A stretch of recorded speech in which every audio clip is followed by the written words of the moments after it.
teto do reator 4 de Chernobyl estava em chamas após a explosão inicial em 1986. Fragmentos radioativos cobriam a superfície, cada peça emitindo níveis de radiação capazes de matar em minutos. Era necessário remover o material para evitar novos incêndios e impedir que partículas alcançassem áreas ainda mais amplas. Soldados foram enviados ao telhado com apenas 90 segundos para cumprir a tarefa, sob risco imediato de queimaduras internas, falência de órgãos e morte rápida. A exposição provocava náusea, perda de consciência e destruição da medula, sem chance de recuperação. Se falhassem, a contaminação se espalharia, atingindo rios, solos e cidades, ampliando doenças como câncer e deformações genéticas por décadas. A operação era direta, sem proteção eficaz, e cada segundo definia não apenas a sobrevivência dos homens, mas o destino de toda a região. Seja bem-vindo ao canal Crônicas Brutais.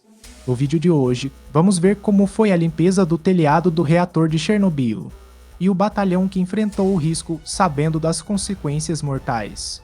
Então, já se inscreve no canal e deixa um like no vídeo.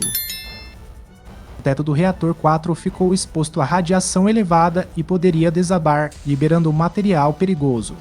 Foram mobilizados cerca de 600 mil liquidadores nos arredores e enviados robôs ao telhado para tentar limpar sem exposição humana. As ações mais críticas incluíram erguer um abrigo de proteção para conter as partículas, erguer o sarcófago de concreto sobre o reator e retirar os detritos mais perigosos. Robôs foram usados para varrer e recolher resíduos, mas sofreram falhas por causa da radiação alta. Enquanto isso, equipes de descontaminação organizavam zonas limpas, criavam turnos e definiram rotas de evacuação para quem trabalhava próximo ao local. As consequências imediatas apareceram rápido. Muitos liquidadores receberam doses pesadas, mas seu trabalho reduziu a liberação de material para o ambiente. Mesmo com dificuldades técnicas, as ações impediram a piora imediata e permitiram que outras medidas fossem adotadas posteriormente. Sem esse esforço, o dano teria sido muito maior. Robôs foram enviados ao teto do reator 4 para medir radiação, mapear áreas perigosas, filmar o interior e limpar detritos. Logo ficou claro que o esforço era difícil para as máquinas. Elas tinham muitos problemas para se locomover nos escombros e se aproximar do núcleo. As leituras de radiação ficaram instáveis, os mapas mostraram zonas perigosas mal definidas e as câmeras falharam. A cada nova tentativa, surgiam problemas. Sensores travavam, motores aqueciam, sinais chegavam errados aos monitores. A radiação danificou componentes, as baterias falhavam e os controles recebiam comandos incorretos. Os robôs escorregavam sobre detritos, ficavam imóveis e presos em frestas. As equipes assistiam sem poder agir, pois os robôs ficavam presos nas áreas com mais radiação e escombros. O teto continuou coberto de detritos, a área foi marcada como insegura e os robôs, falhos, não entregaram o que prometiam. A situação começava a ficar fora de controle. Os técnicos anotavam falhas repetidas de energia que obrigavam várias reinicializações. Mesmo assim, cada tentativa deixava menos espaço para ações humanas que tentavam em vão ajustar os sensores, trocar rotas e contornar obstáculos não visíveis nos monitores. Com a falha dos robôs, foi decidido enviar pessoas para limpar o telhado. Cada grupo tinha apenas 90 segundos para cumprir a tarefa, que foi calculado para evitar uma dose letal de radiação. Os soldados subiram pelas escadas estreitas e chegaram ao ponto marcado. O chão estava coberto de grafite e pedaços de concreto, e esses materiais estavam altamente contaminados. Eles usaram pás e ferramentas improvisadas para empurrar os fragmentos para fora do telhado. Mas não havia proteção suficiente, as roupas e máscaras não bloqueavam a radiação completamente. Os homens sabiam que não poderiam permanecer mais tempo, enquanto o comando gritava ordens para acelerar o movimento. Cada segundo era contado. Quando o relógio marcava o fim, eles corriam de volta, mas o corpo já sentia os efeitos imediatos. Náusea, tontura e fraqueza surgiam logo após a descida. Esses trabalhadores foram chamados de Batalhão da Morte, pois eles subiram no telhado sabendo do risco mortal. Todos sofreram problemas graves de saúde e alguns morreram em poucos dias e semanas. A operação seguiu com novos grupos substituindo os anteriores. Centenas de homens passaram pelo mesmo processo.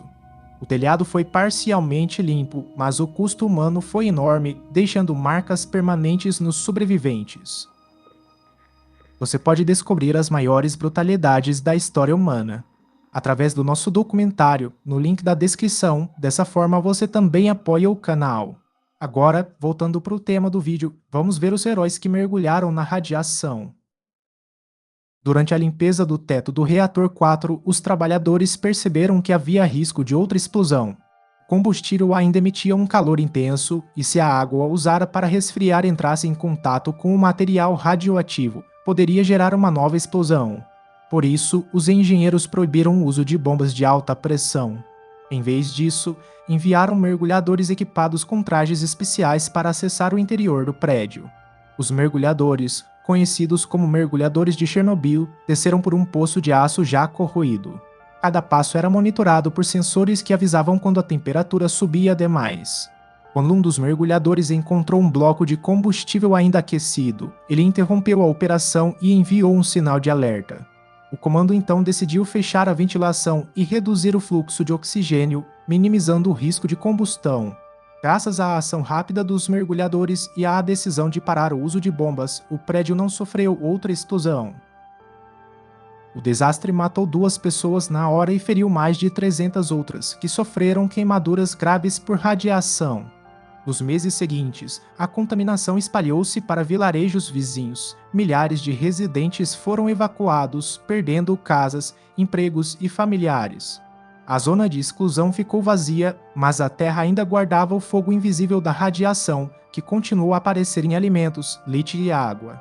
A doença de radiação, conhecida como Síndrome Aguda da Radiação, causou náuseas, vômitos e diarreia em quem esteve próximo ao reator, e alguns morreram semanas depois.